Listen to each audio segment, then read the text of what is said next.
자, 여러분의 성경 오늘 잠언 7장을 펴시기 바랍니다. 계속해서 이 지혜의 가치에 대해서, 소중함에 대해서 얘기합니다. 7장 1절, 내 아들아, 영맨, 그런 뜻입니다. 내 말을 지키며 내 명령을 내게 간직하라. 이게 하나님의 명령, 하나님의 말씀, 하나님의 교훈, 이것을 우리가 마음에 담고 지키는 것, 이것이 지혜라는 것입니다. 내 명령을 지켜서 살면 내 법을 내 눈동자처럼 지키라. 이것을 내 손가락에 매며 이것을 내 마음판에 새기라. 이 하나님이 주시는 명령, 하나님이 주시는 훈계, 이것은 하나님을 위한 것이 아니라 여러분과 저를 위한, 우리를 위한 것인 것이죠. 그래서 이것을 하나님께서 에덴 동산에서 어때요? 아담에게 모든 걸 다 줬잖아요. 이 우주 만물을 창조하셔가지고 모든 것이 네 것이다. 네가 정복하고 다스리라. 그러나 한 가지 명령한다. 한 가지. 동산 중앙에 있는 선악과는 먹지 말라. 그 하나님의 명령입니다. 그것이 하나님을 위한 명령입니까? 아담과 하와를 위한 명령이었습니까? 아담과 하와가 그걸 먹는 날에는 정령 죽으리라. 네? 죄가 들어와서 결국은 우리에게 사망을 가져오는 것이기 때문에 그것을 금한 것이죠. 우리에게 하나님께서 명령하시고 금하시는 거, 훈계하시고 이런 것들은 다 우리를 위한 것이라, 하나님을 위한 것이 아니라고 하는 거. 우리 그걸 명심해야 됩니다. 그래서 이 말씀 가운데서 하나님이 주시는 지혜, 하나님이 주시는 교훈, 하나님의 명령, 이러한 것들을 우리가 공부하고 깨달아서, 깨닫는 것이 그것이 명철입니다. 명철. 그렇게 해서 근신을 가지고 사리 분별을 잘 하면서 이렇게 살아야 하나님이 우리를 창조하실 때에 목적하신, 하나님이 디자인하신 이 매뉴얼대로 살아갈 수 있는 것이죠. 그것이 바로 성경에서 얘기하는 의로운 자다 하는 것이에요. 우리가 의롭게 삶으로 의인이 되는 게 아니라 하나님께서 주신 이 말씀을 통해서 우리가 지혜를 얻고 훈계를 받고 마음에 간직하고 결국은 하나님을 경외하고 하나님을 믿고 하나님 앞에 내 인생을 맡김으로 말미암아서 우리들이 의로운 사람이 되고 의인의 삶을 삶으로 말미암아 하나님이 우리를 디자인하신, 지으신 그대로 삶을 살아감으로 말미암아 우리에게 축복이 주어지는 삶이 된다고 하는 것이죠. 그것이 이 잠언이 우리에게 주는 큰 교훈입니다. 오늘도 한번 보세요.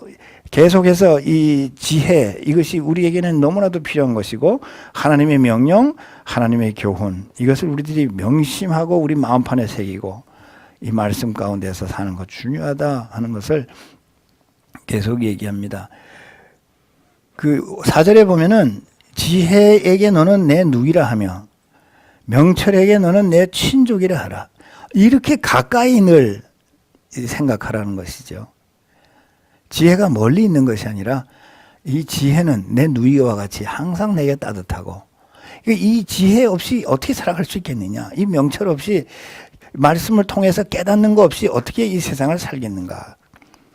5절에 그리하면 이것이 너를 지켜서 음녀에게 말로 호리는 이방 계집에게 빠지지 않게 하리라.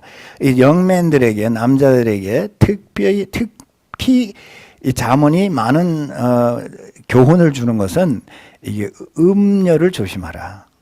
이 세상은 너무나도 악하고 음란하기 때문에 요즘 세상은 뭐 이 잠언을 쓸 때보다도 더 음란한 세상이 되어버렸습니다. 그래서 이 음란에 관한 이런 잠언이 자주 나오는데 오늘도 보면은 음녀에게서 이방 계집에 빠지지 않게 하기 위해서 하나님의 말씀 지키면서 교훈을 받아서 지혜롭게 살아야 된다. 우리가 갖추어야 할 지혜 중에서 이 음란한 일에, 간음하는 일에 대비할 줄 아는 이 지혜가 굉장히 중요하다는 것이죠. 그래서 한 사람의 예를 여기 들고 있는데 6절에 보니까 내가 내 집 들창 한 사건을 설명하고 있어요. 살창으로 창문 밖으로 내다보다가 어리석은 자 중에 이 지혜롭지 못한 거죠. 소년 중에 영맨 중에 한 지혜 없는 자를 보았는데 지혜가 없으면 이렇게 된다는 거야. 거리를 지나 음녀의 골목 모퉁이로 가까이 하여 그 집으로 들어가는데 저물 때 황혼 때 깊은 밤 흑암 중에라. 그때 기생의 옷을 입은 간교한 계집이 그를 맞으니 이 계집은 떠들며 완패하며 그 발이 집에 머물지 않으며 어떤 때는 거리 어떤 때는 광장 모퉁이에서 사람을 기다린다.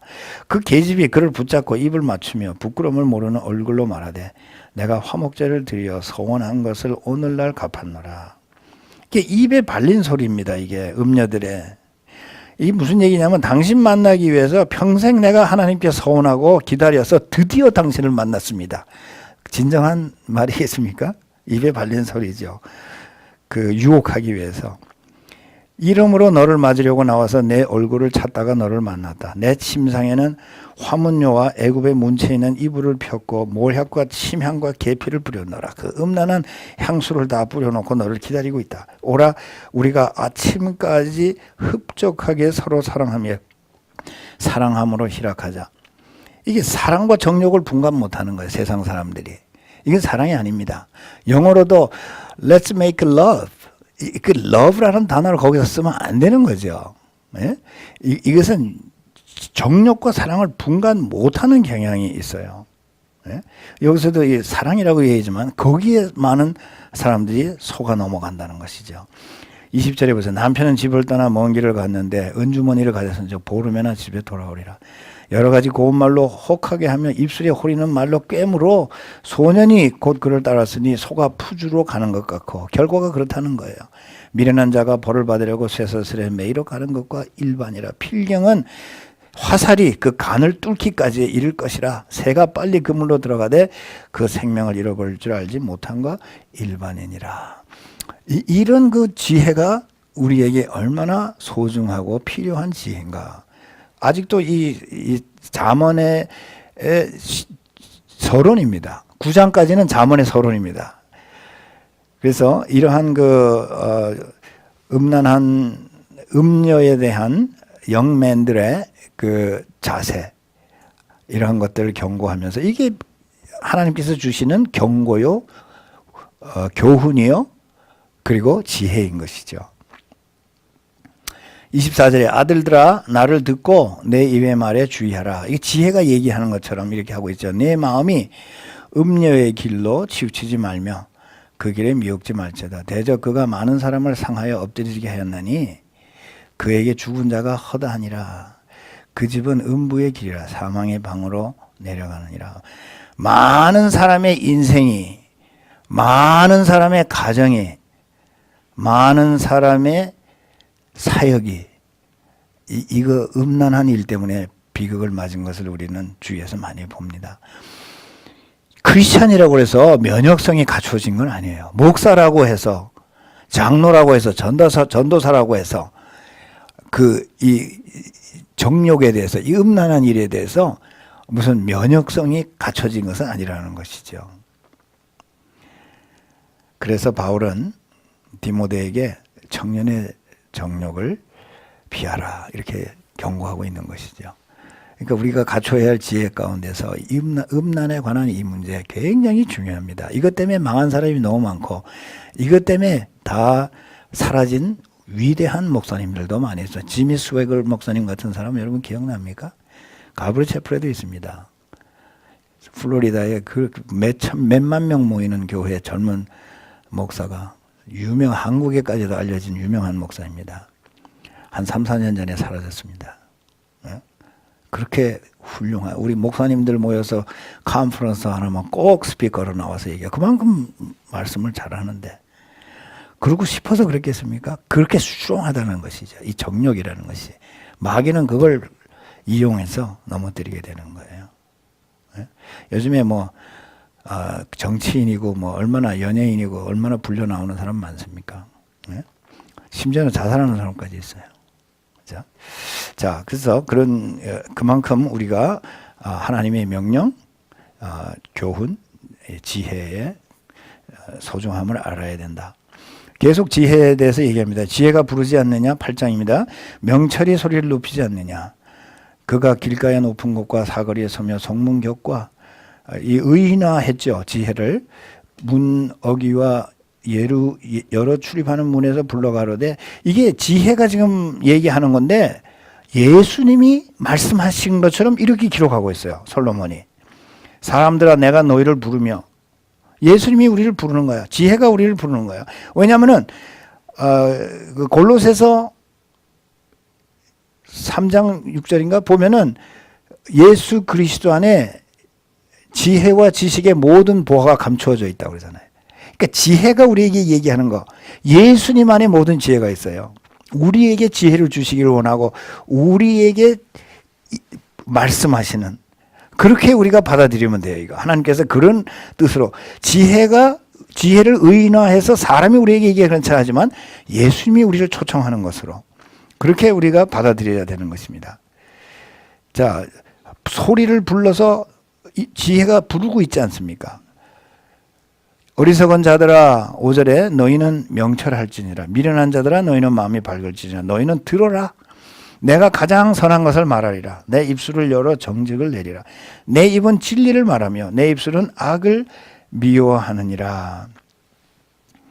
참 유식하다고 하는 사람들 보면 얼마나 미련한 일들을 하는지 모릅니다. 8절에 내 입의 말은 다 의로운즉 그 가운데 굽은 것과 패역한 것이 없나니 이는 다 총명 있는 자의 밝히 아는 바요 지식 얻은 자의 정직히 여기는 바니라.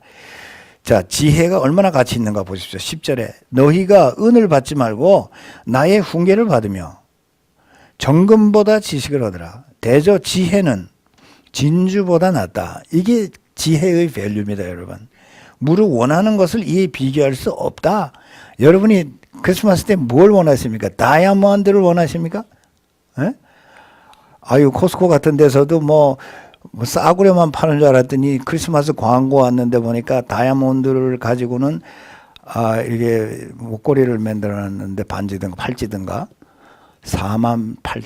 58,000 얼마인데 만불 세일해가지고 48,000 얼마. 코스코에도 그런 게 있어요. 야, 정말 그런 거 갖고 싶겠죠. 무슨 컬러에 뭐 몇 캐럿 해가지고 이렇게 나왔는데. 근데 지금 여기서 이야기 보니까 하나님께서 교훈과 명령과 이 하나님의 말씀을 통해서 주시는 지혜는 그거에 비교가 안 된다. 예? 여러분이 오늘도 지혜를 하나 마음속에 담고 가면은 58,000불짜리 다이아몬드보다도 더 소중한 거를 가지고 집에 가신단 말이죠. 그래서 11절에 대저 지혜는 진주보다 나음으로 무릇 원하는 것에 비교할 수 없다. 나 지혜는 명철로 주소를 삼으며 지식과 근신을 찾아 얻는다. 지혜가 있으면 분별력도 생기고 깨닫게도 되고 현명해지고, 그죠? 그런 얘기입니다. 여호와를 경외하는 게 뭐라 했죠? 하나님 first. 하나님의 나라와 그의 의를 먼저 구하라는 게 하나님을 경외하는 거. 물론 하나님 사랑하고 하나님 공경하고 그게 하나님을 경외하는 거죠. 근데 하나님을 신뢰하고 하나님이 나의 전부라, 그것이 하나님을 경외하는 겁니다. 하나님 없이는 못 살아. 그대 없이는 못 살아. 하나님을 향해서 그대 없이는 못 살아. 이게 하나님 경외하는 겁니다. 내 인생을 송두리째 하나님께 맡깁니다. 주의 뜻대로 하시옵소서. 이 경외하는 거예요. 그래서 여호와를 경외하는 것이 우리가 이미 보았지만 지식의 근본이요 지혜의 근본이라고 했어요. 여기서 또 나옵니다만은, 그죠? 그런데 여기서는 뭐라는 얘기예요? 여호와를 경외하는 것은 악을 미워하는 것이라. 여호와를 경외하는 것은 어디부터 시작을 하느냐? 악을 미워하는 것부터 시작이 되는 것이다. 그죠? 하나님이 전부라고 하나님을 경외하는 사람이, 하나님께 맡긴 인생이 어떻게 악을 사랑할 수 있는가? 그러니까 여호와를 경외하는 거, 악을 미워하는 것인데, 여호와를 경외하는 것은 하나님이 사랑하는 거는 나도 사랑하고, 하나님이 미워하는 건 나도 사랑하는 거, 나도 미워하는 거. 그게 하나님 가장 내 인생에서 소중한 분이다. 하나님을 경외하는 거예요. 그죠? 그래서 오늘 여기서 이제 그것을 얘기하면서 14절에 내게는 도략과 참 지식이 있으며 나는 명철이라 내게 능력이 있으므로 나로 말미암아 왕들이 지리하며 이 지혜를 가지고 왕들이 지리하고 방백들이 공의를 세우며 나로 말미암아 재상과 존귀한 자 곧 세상의 모든 재판관들이 지혜가 없으면 어떻게 그 일을 감당할 수 있겠는가. 지혜는 이렇게 참 필요한 것이다. 17절에 나를 사랑하는 자들이 나의 사랑을 입으며 나를 간절히 찾는 자가 나를 만날 것이라.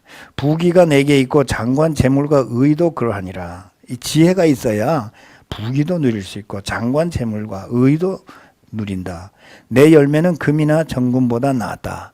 지혜가 주는 열매가 금이나 정금보다 낫다. 내 소득은 천원보다 나으니라. 이 지혜의 가치를 여기서 계속 강조하고 있는 것이죠. 나는 의로운 길로 행하며 공평한 길 가운데로 다니나니 이는 나를 사랑하는 자로 재물을 얻어서 지혜를 사랑하는 사람들이 재물을 얻어서 그 곳간에 채우게 하려 함이라.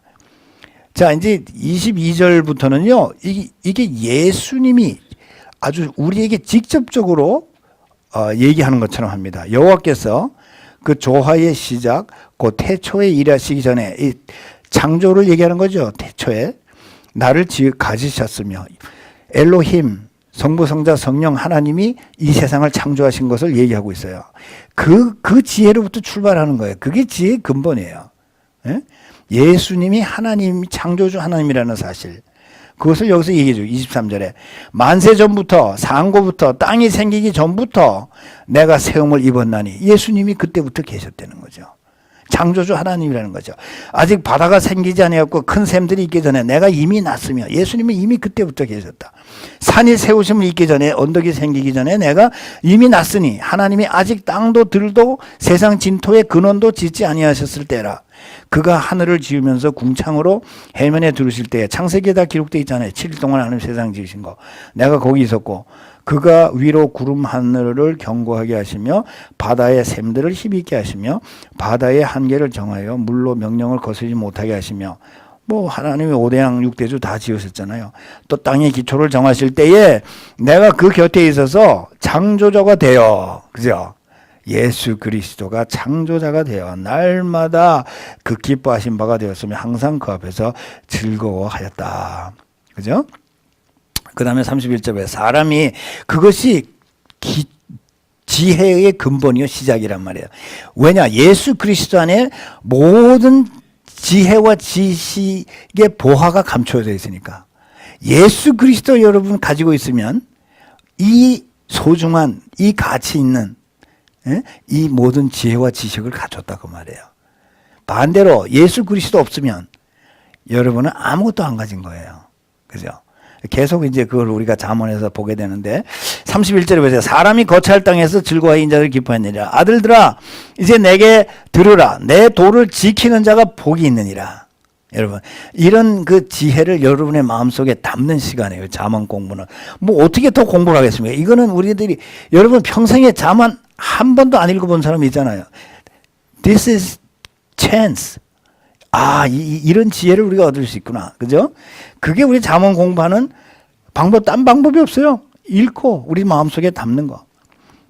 그래서 내 도를 지키는 자, 하나님의 말씀을 지키는 자가 복이 있다는 얘기인데 이게 우리 인생의 매뉴얼이잖아요. 하나님이 이렇게 살아라고 준 거 아니에요. 이게 전부 하나님의 말씀이잖아요. 하나님이 우리를 위해 주신 거. 그러니까 이거를 읽고 배우고 공부하고 암송하고 깨닫고 그래서 그 가운데서 삶의 지혜를 얻는 거죠. 그럼 그렇게 사는 사람들이 결국 궁극적으로 축복된 삶을 산다는 거죠. 자, 33절에 훈계를 들어서 지혜를 얻으라. 그것을 버리지 말라. 누구든지 내게 들으며 날마다 내 문 곁에서 기다리며 문설 좁혀서 기다리는 자는 복이 있나니 대저 나를 얻는 자는 생명을 얻고 그죠? 지혜를 얻어 하나님께서 주시는 지혜를 얻으면 생명을 얻는다. 예수를 얻으면 생명을 얻고 여호와께 은총을 얻을 것임이니라. 그러나 나를 잃는 자는 자기의 영혼을 해하는 자라. 무릇 나를 미워하는 자는 사망을 사랑하느니라. 예수님이 꼭 예수님 자신을 우리에게 말씀하시는 것처럼 들리잖아요. 그죠? 자, 9장도 지혜에 관해서 계속 말씀하는데 지혜가 그 집을 짓고 7 기둥을 다듬고 짐승을 잡으며 포도주를 혼합하여 상을 갖추고 그 여종을 보내어 뭐예요 이건? 성중 높은 곳에서 불러 이르기를 무릇 어리석은 자는 이리로 돌이키라. 또 지혜 없는 자에게 이르기를 너는 와서 내 식물을 먹으며 내 혼합한 포도주를 마시고 어리석음을 버리고 생명을 얻으라. 명철의 길을 행하라. 지혜는 찾는 자를 위해서 항상 준비되어 있다. 이 얘기예요. 여기서 보는 거. 밥상을 차려져 있다는 거예요. 그리고 지혜는 와서 지혜를 얻으라. 지혜를 얻으라. 이렇게 초청하고 있는 거예요. 지혜를 얻으라. 안 오면 이 지혜를 얻을 길이 없는 거야. 지혜는 항상 available. 예? 감춰놓고 뭐 꼭 뭐 누구 정해진 사람에게 주는 게 아니에요. 하나님이 주시는 지혜는. 밥상 차려놓고 anytime 누구든지 와서 먹어라. 그죠? 그게 지혜라는 거예요. 7절에 안 오면 못 얻는 거예요. 7절에 거만한 자를 징계하는 자는 도리어 능욕을 받고 악인을 책망하는 자는 도리어 흠을 잡으니라. 그러니까 이런 지혜를 무시하고 지혜에 대해서 관심이 없는 그런 미련한 사람들, 미련한 곰은 그냥 내버려 두라 그런 뜻이에요. 미련해서 지혜가 필요 없다는데, 예? 그런 사람을 억지로 끌고 오면은 오히려 네가 더 해를 당한다. 그죠? 거만한 자를 책망하지 말라. 그가 너를 미워할까 두려우니라. 지혜 있는 자를 책망하라. 오히려 지혜 있는 자를 책망하라. 그러면 고맙다고 너를 사랑하게 될 거라. 지혜 있는 자에게 교훈을 더하라. 그가 더욱 지혜로워질 것이요 의로운 사람을 가르치라. 그의 학식이 더하리라.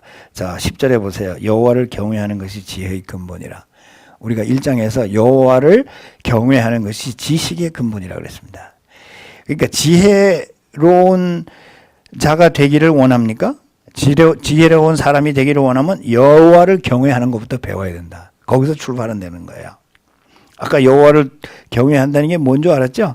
하나님 사랑하고 신뢰하고 하나님 첫째가 되고 하나님께 내 인생을 맡기는 거, 하나님 경외하는 거. 거기서부터 지혜가 출발된다. 그거 모르면은 여러분은 아무 지혜가 없는 미련한 자가 되고 만다. 거룩한 자를 아는 것이 명철이니라. 그죠? 13절에 보세요. 미련한 계집이 떠들며 어리석어서 아무것도 알지 못하고 자기 집 문에 앉으며 성읍 높은 곳에 있는 자리에 앉아서 자기 길을 바로 가는 행객을 불러 이르되. 그러니까 미련한 계집이 떠들고, 그러니까 역사적인 인물 가운데서, 성경에도 인물 가운데서 솔로몬만큼 여자에 대해서 잘 아는 사람이 없는 거죠. 솔로몬 자관 1000명의 여자하고 살았으니까 얼마나 많은 여자를 겪어봤습니까? 뭐 여자들의 속속들이 다 아는 거죠. 그러니까 우리가 솔로몬한테 이 여자에 대해서 많이 배웁니다. 솔로몬은 여자라 그러면 통달한 사람이에요. 근데 지금 미련한 계집이 떠들면서 어리석어서 아무것도 알지 못하는 게 자기 집 문에 앉으며 성읍 높은 곳에서 있는 자리에 앉아서 자기 길을 바로 가는 행객을 불러 이르되 물을 어리석은 자는 이리로 돌이키라. 또 지혜 없는 자에게 이르기를 도적질한 물이 달고 몰래 먹는 떡이 맛있다 하는도다. 오직 그 어리석은 자는 죽은 자가 그의 곳에 있는 것과 그의 객들이 음부 깊은 곳에 있는 것을 알지 못하느니라. 이렇게 참 사람들을 불러들이는데 우리가 이게 지혜가 없으면 이런 데 빠진다. 음부 깊은 곳에 이렇게 빠진 그런 사람들이 있는 걸 알지 못하니까 우리가 좀 지혜롭게 살자. 그런 메시지를 여기에 주는 거죠. 얼마나 지혜가 필요한가를 우리에게 지금 강조했습니다. 그래서 1장에서부터 잠언 9장까지는 이제 서론적인 내용입니다. 지혜가 얼마나 소중하고 지혜의 가치가 어떤 것인가. 이것을 우리에게 설명하고 솔로몬의 본론, 이 지혜의 잠언은 10장부터 시작이에요, 보면은. 10장 보세요. 1장에 처음에 시작할 때 했던 얘기 또 하잖아요. 솔로몬의 잠언이라 이래 하잖아요. 이제 본격적으로 내가 정말 이 인생을 사는데, 크리스천의 삶을 사는데 필요한 이 지혜를 얘기하려고 한다. 귀를 기울이라.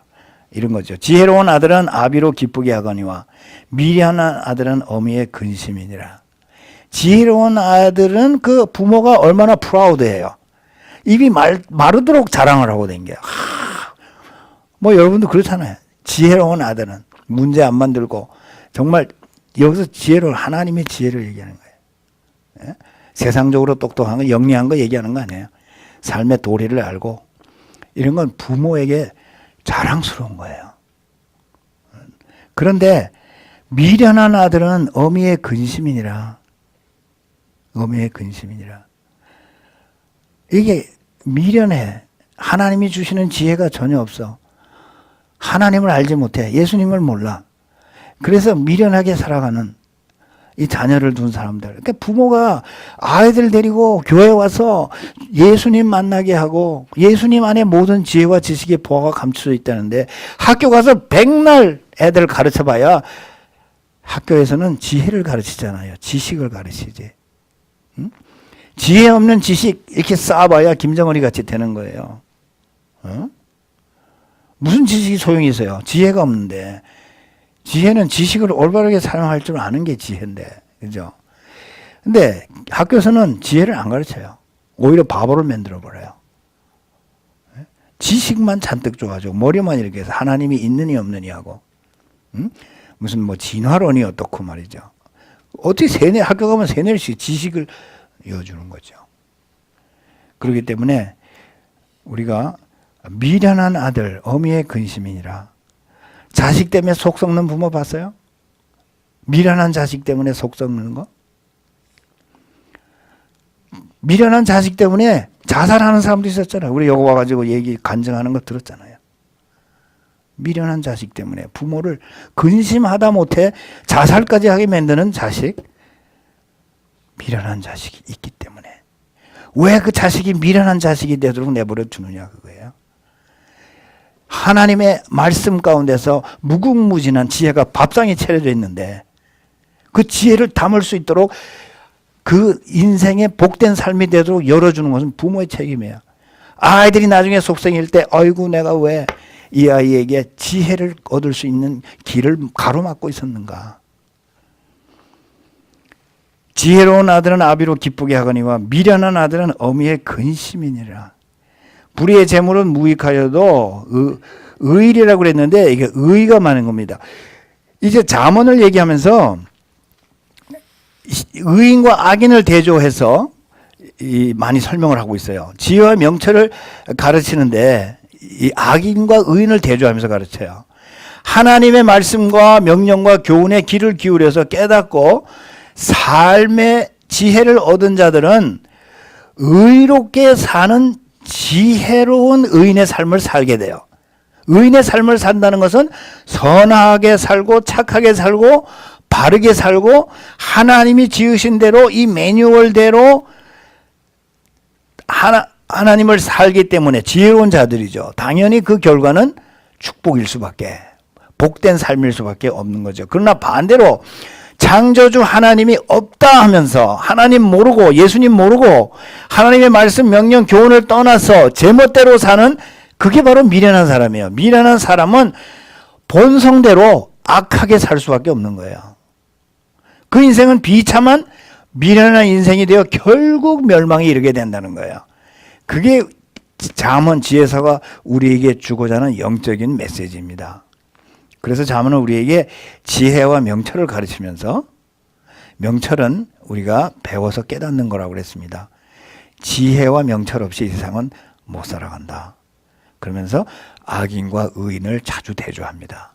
예? 오늘 10장에서 보면 11장에서 그렇고 악인과 의인을 대조하는데 이거를 보세요. 그래서 벌써 나오잖아요. 불의의 재물 얘기하고 의인은 죽음에서 건진다 그러죠. 여호와 3절에 보세요. 여호와께서 의인의 영혼은 줄이지 않게 하시나. 하나님 책임지신다는 거예요. 의인은. 산상보훈에서 예수님 뭐라고 했어요? 들에 나는 백한 벌을 보라. 에? 하늘에 나는 새를 보라. 그 사람들이 뭐 가서 사람이 아니라 그 새들 백합하고 한번 농사 짓고 무슨 창고에 모아들이지도 않는데 누가 책임져? 하나님이 책임진다고 그러잖아요. 하물며 너희일까 보냐. 지혜를 가지고 하나님의 교훈을 받고 명령을 받고 하나님이 원하시는 대로 의롭게 살아가는 자들은 하나님이 책임지신다 그 얘기예요. 하나님 책임지시면 그 인생 끝난 거 아니에요? 어디 가서 얼마나 더 행복하고 더 복된 삶을 추구하겠습니까? 하나님이 책임진다는데 그 인생이 끝난 거죠. 악인의 소욕은 물리치시느니라. 손을 게으르게 놀리는 자는 가난하게 되고. 이게 게으른 것이 말이야 참 문제예요. 인생에 있어서. 예수님도 게으른 거 많이 꾸중하셨어요. 마지막 심판 때 가서도 뭐라 그래요? 악한 종아 그랬어요? 아니지. 악하고 게으른 종아. 우리 이 인생은요, 본성이 악하고 또 본성은 게을러요. 이거 훈계하고 이거를 자꾸 깨우쳐주고 깨닫게 하고 지혜를 주지 않으면 게으르게 살 수밖에 없는 거예요, 인생이. 예수님 모르고 이 세상 살면은 하나님이 주시는 지혜를 모르고 살면은 동물과 같은 인생을 살 수밖에 없잖아요. 보라고요. 동물 사는 거하고 똑같아요. 사람들, 예수님 믿지 않는 사람들 이 세상에 보세요. 동물하고 똑같잖아요. 똑같이 살잖아요. 아무나 하고 붙어서 자고. 동물이나 하는 거지. 그 사람이 하는 거야? 사람은 그렇게 하나님이 정해주신 거야. 남자와 여자를 정해줘가지고 부모를 떠나 한 몸을 이룰지니라. 음란한 얘기가 자꾸 나오지만 하나님께서 우리에게 모든 축복을 다 주시고, 예? 결혼이라고 하는 축복을 주셨지만 한 가지 정한 것은 너희 그 남편과 아내 사이에서만 이것은 주어진 것이다.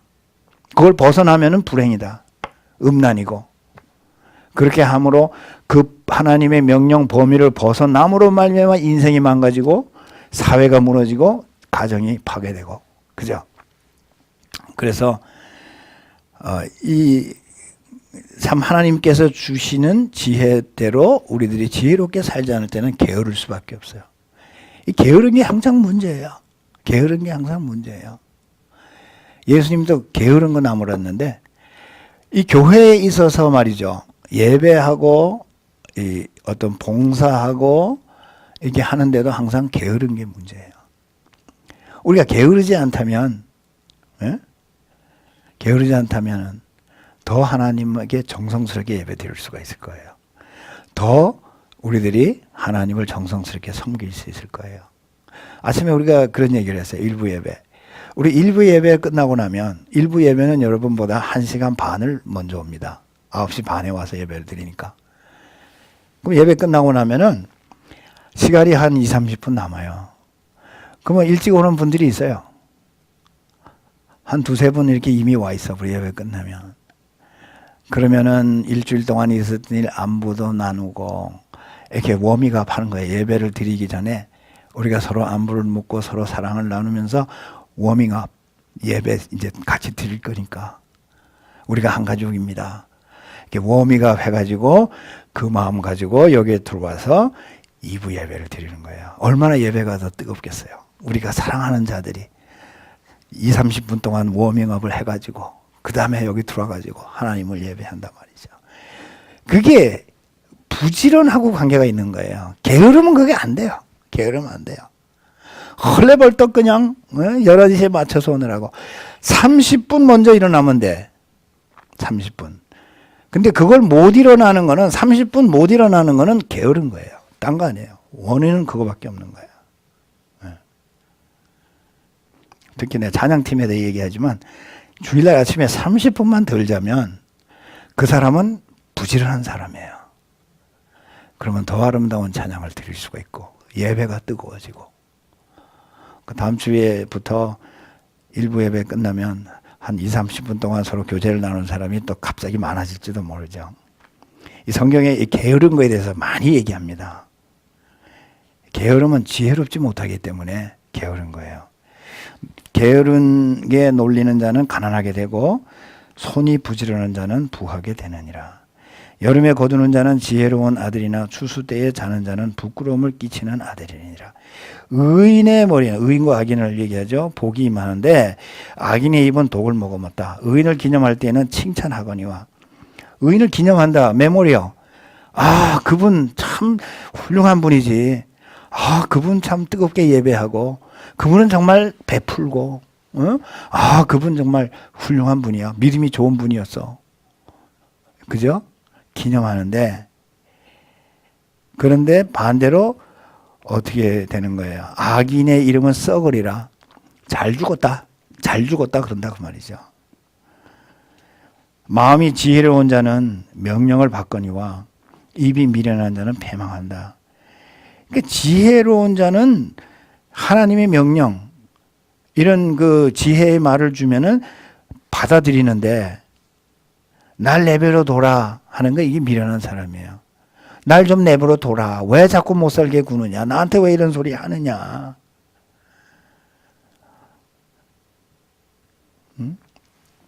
바른 길로, 9절에 행하는 자는 걸음이 평안하려니와 굽은 길로 행하는 자는 드러나리라. 눈짓하는 자는 근심을 끼치고 뭐 이렇게 윙크하는 거죠. 그냥 수근수근하고 남 무슨 비밀 얘기하고 말이죠.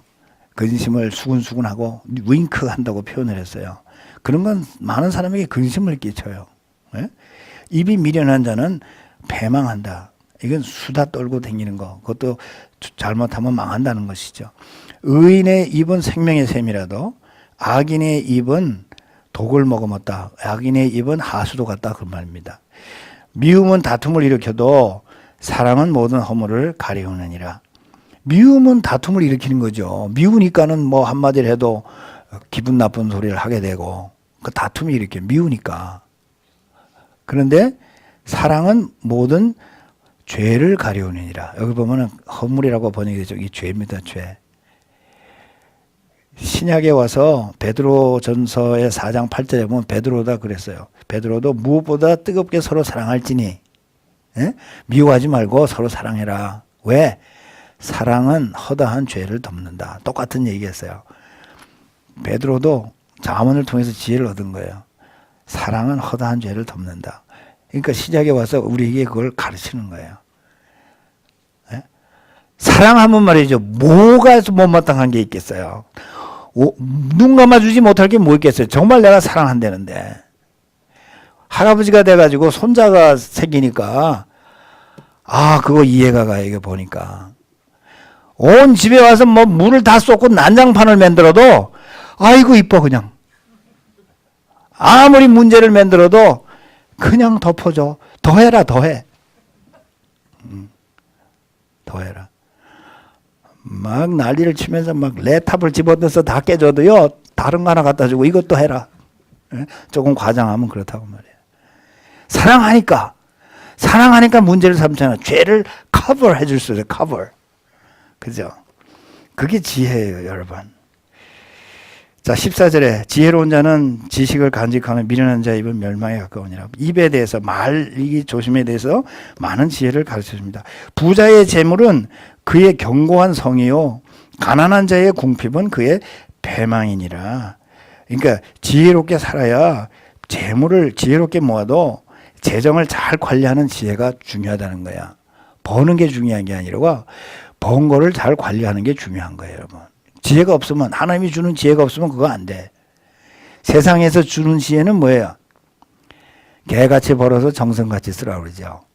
하나님은 그렇게 안 가르쳐요. 하나님이 주시는 지혜는 근면하고 정직하고 성실하게 지혜롭게 벌어서 지혜롭게 관리하고 잘 사용하여라. 이게 하나님이 가르치는 거예요. 그죠? 그렇기 때문에 부자의 재물이 견고한 성이 될 수 있는 거예요. 세상의 지혜를 가지고 개같이 벌어가지고는 그거를 자기의 그 견고한 성이 될 수가 없다는 거예요. 16절에 의인의 수고는 생명에 이르고 악인의 소득은 죄에 이른다. 훈계를 지키는 자는 생명길로 행하고 징계를 버리는 자는, 징계를 버리는 것이 이게 big mistake. 여러분의 인생에 있어서 누가 뭐라고, 특히 성경 말씀이 나를 깨우치기 위해서 징계하는 말씀이 있을 때에 거기에 마음문을 닫아버리고 회개하지 아니하고 고치지 않으면은 that's a big mistake. 그릇 가게 된다는 것이죠. 미워하면서도 미워함을 감추는 자는 거짓의 입술을 가진 자요. 그렇다고 해서 참소하는 자는, 댕기면서 뒷담화하고 다니는 자는 그건 정말 미련한 자니라. 말이 많으면 허물이라 그랬지만 죄를 면키 어려우니나, 말을 많이 하다 보면 죄를 짓게 된다는 거예요. 그 입술을 제어하는 자는 지혜가 있다. 가만히 있으면 중간으로 간다. 그게 지혜입니다. 의인의 혀는 천운과 같거니와 악인의 마음은 가치가 적으니라. 의인의 입술은 여러 사람을 교육하나 미련한 자는 지식이 없으므로 죽는다. 여호와께서 복을 주심으로 하나님이 주시는 축복이야말로 진정한 값어치가 있는 축복입니다, 여러분. 그렇잖아요? 그게 하나님이 주시는 축복이 사람으로 부하게 한다는 거예요. 물질이나 은행 잔고나 거대한 저택이나 스포츠카가 여러분을 부하게 하는 건 아니라는 거죠. 그런 축복은 여러분을 진정한 부하게 하는 게 아니라 오히려 근심을 겸하여 주게 된다. 하나님이 주시는 축복은 근심을 겸하여 주지 않는데 이 세상이 주는 물질의 부는 근심이 따라온다. 너무 부자라서 또 근심이 많은 사람들이 있어요. 제가 그렇게 큰 부자는 아니었지만 큰 저택에 살고 말이죠. 그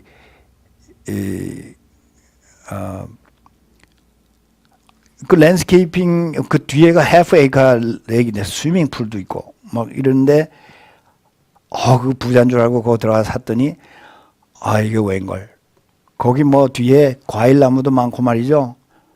해프 에이커니 어떻게 되겠어요. 이렇게 동산도 있고 막 그래요. 근데 그게 또 나중에 알고 보니까 알았지 살 때부터. 오렌지 카운티에 뭐 그 랜드스케이핑 무슨 컨테스트 나가서 1등한 집이래 또. 예?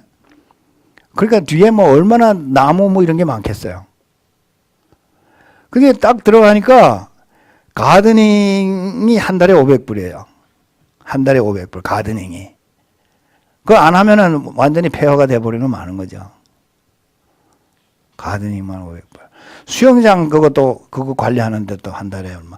전기요금은 또 얼마나 나오지. 물값은 얼마나 나오겠어요. 그러니까 부자가 아니야. 근심이 따라와. 이걸 어떻게 하느냐. 한 2년도 못 가서 다시 팔아야 되는. 그죠? 그러니까 지금 그 얘기를 하는 거예요. 하나님이 주시는 부가 진짜 부하지. 그게 참된 부지. 이 세상에 주는 부, 그것은 근심이 따라오는 부다. 아무리 부자라도 근심이 따라오면은 그거 쓸데없는 부지요. 자, 24절에 악인에게는 그의 두려워하는 것이 막으니와 의인은 그 원하는 것이 이루어진다. 회리바람이 지나면 악인은 없어져도 의인은 영원한 기초 같으니라. 그러니까 결국 마지막 심판 때에 회리바람이 지나가면 악인은 멸망하고 의인은 영생을 한다. 자, 26절에 게으른 얘기가 또 나옵니다. 게으른 자는 그 부리는 사람에게 마치 이에 초 같고 눈에 연기 같으니라. 이 종업원 게으른 사람 한번 둬봤어요? 미칩니다. 미쳐. 꼭 있어야 되는데 안 나오는 거야. 그 전날 술 많이 먹고 안 나오는 거야. 꼭 있어야 되는데. 미칩니다. 미쳐 아주. 예? 이에 초가 정도가 아니라 더하고 눈에 연기 같다고 그러잖아. 이런 사람. 게으른 사람. 여호와를 경외함은 장수한다. 그러나 악인의 연세는 짧아진다. 의인과 악인, 지혜롭게 사는 자들, 하나님의 지혜를 가지고 사는 자들은 수명에도 관계가 있다. 예? 지가 잘났다고 자기 생각대로 사는 사람들은 일찍 죽는다는 거예요. 의인의 소망은 즐거움을 이루어도 악인의 소망은 끊어지느니라. 여호와의 도가 정직한 자에게는 산성이요 행악하는 자에게는 멸망이니라. 의인은 영영이 이동되지 아니하여도 영원히 산다는 거예요. 의인은. 악인은 땅에 거하지 못하게 되니라. 멸망한다는 거예요. 의인의 입은 지혜를 내어도 패역한 혀는 배임을 당할 것이니라. 의인의 입술은 기쁘게 할 것을 알거늘 악인의 입은 패역을 말하느니라. 오늘 여기까지 하겠습니다. 여러분, 이게 결국은 여러분 의인과 악인이 뭘 대조를 했는가 그걸 봐야 돼요. 의인은 하나님의 말씀과 명령과 교훈의 귀를 기울여서 깨닫고 삶의 지혜를 얻은 자들이라는 거예요. 그런 사람이 의롭게 사는 의인이 되고 그 사람들은 하나님이 주시는 신령한 축복을 누리면서 풍성한 삶을 산다고 말해요. 그것은 영원한 삶의 축복이라는 거. 그죠? 우리가 여러분 하나님이 주시는 이 지혜를 우리 마음속에 담고 지혜롭게 살아야 되지 않겠어요? 그래서 예수님은 지혜로운 사람이 되라 이런 말씀하시고, 그리고 바울도 이 지혜로 행하여 세월을 아끼라. 그러니까 우리가 지혜롭지 못하면 이 어두운 세상 가운데서 그냥 세상과 함께 떠내려가고 만다라고 하는 것이죠. 예수님 안에는 지혜와 지식의 모든 보화가 감춰져 있습니다. 예수님으로부터 신령한 지혜들을 캐면서 마음속에 간직하면서 우리 지혜롭게 사는 성도들이 되기를 바랍니다.